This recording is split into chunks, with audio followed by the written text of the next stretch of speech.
નવસારી જિલ્લાના વાસદા તાલુકામાં શ્રી સત્યસાઈ મોહન લક્ષ્મી વિદ્યાલયમાં શિક્ષણ જગતને શર્મસાર કરતી ઘટના પ્રકાશમાં આવી। આરોપી દિશાન ઠાકુરે દીકરીને બોલાવી કપડા ઉપર કરવા મજબૂર કરી અશ્લીલ શારીરિક અડપલા કરવાનો સમગ્ર મામલો પોલીસ મથકે જણાવતા નવસારી વાસદા પોલીસે કડક કાર્યવાહી હાથ ધરી આરોપીને જેલ ભેગું કરી કોર્ટમાં હાજર કર્યો। બેટી બચાવો બેટી પઢાઓનું સરકારનું સૂત્ર અહીં ખોટું સાબિત થઈ રહ્યું હોય તેવું જણાઈ આવે છે।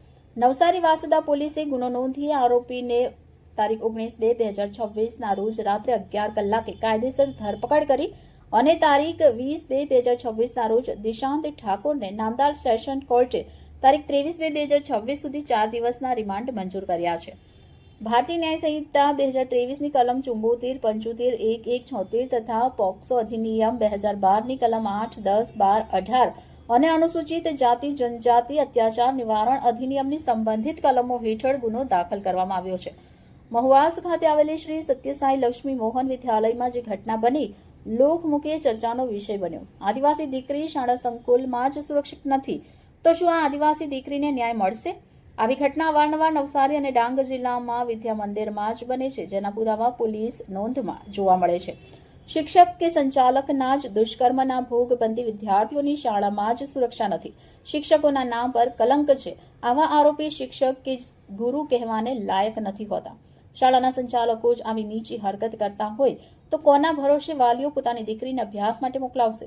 નવસારી જિલ્લા પોલીસ દ્વારા હાલ કાયદેસરની વધુ તપાસ હાથ ધરવામાં આવી છે। રિપોર્ટર અમિત મૈસુરિયા, ગુજરાત દર્શન સમાચાર, વાસદા। ગત તારીખ 19/2/2026 રોજ વાંસદા પોલીસ સ્ટેશન ખાતે એક ગુનો નોંધવામાં આવ્યો। ગુનાની વિગત એવી છે કે પાર્ટ એ રજિસ્ટ્રેશન નંબર 221/2026માં બીએનએસની કલમ 74, 75, 11, 76 તથા પોક્સોની કલમ 8, 10, 12, 18 તેમજ એટ્રોસિટી એક્ટની કલમ 3(1)W1, 3(1)W2 તથા 3(2)(5) એ મુજબનો ગુનો નોંધવામાં આવેલ। ગુનાની વિગત એવી છે કે જે આ કામના આરોપી છે દિશાંત કમલેશસિંહ ઠાકોર, જેઓ રહેવાસી રાણી ફળિયા વાંસદા, એ શિવમ એજ્યુકેશન ટ્રસ્ટ અંતર્ગત પોતાની સ્કૂલ તથા હોસ્ટેલો ચલાવે છે।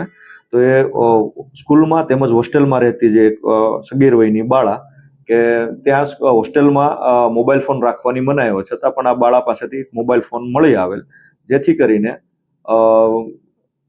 તેમના જે કેમ્પસ ડિરેક્ટર તરીકે રહેલા દિશાંત ઠાકોરે એ મોબાઈલ મેળવી એમાં મોબાઈલમાં રહેલ બાળાના જે ફોટોગ્રાફ્સ છે કોમ્પ્રોમાઇઝ, તો એ ફોટોગ્રાફ્સને આધારે બાળાને ડરાવી ધમકાવી અને આનો બીજા બધાને બતાવી દેવાનો ભય પેદા કરીને બાળાનું શારીરિક એમના ઓફિસમાં બોલાવીને શારીરિક અડપલા કરેલ। તો એ બાબતે જે ગુનો દાખલ થયેલ, તો તાત્કાલિક ગુનો નોંધાતાની સાથે જ આરોપીની તાત્કાલિક ધરપકડ કરીને ગઈ તારીખ ના રોજ એમને નામદાર કોર્ટ સમક્ષ પ્રોડ્યુસ કરીને કુલ 4 દિવસના રિમાન્ડ મેળવેલ છે અને આગળની તપાસ હાલ ચાલુ છે।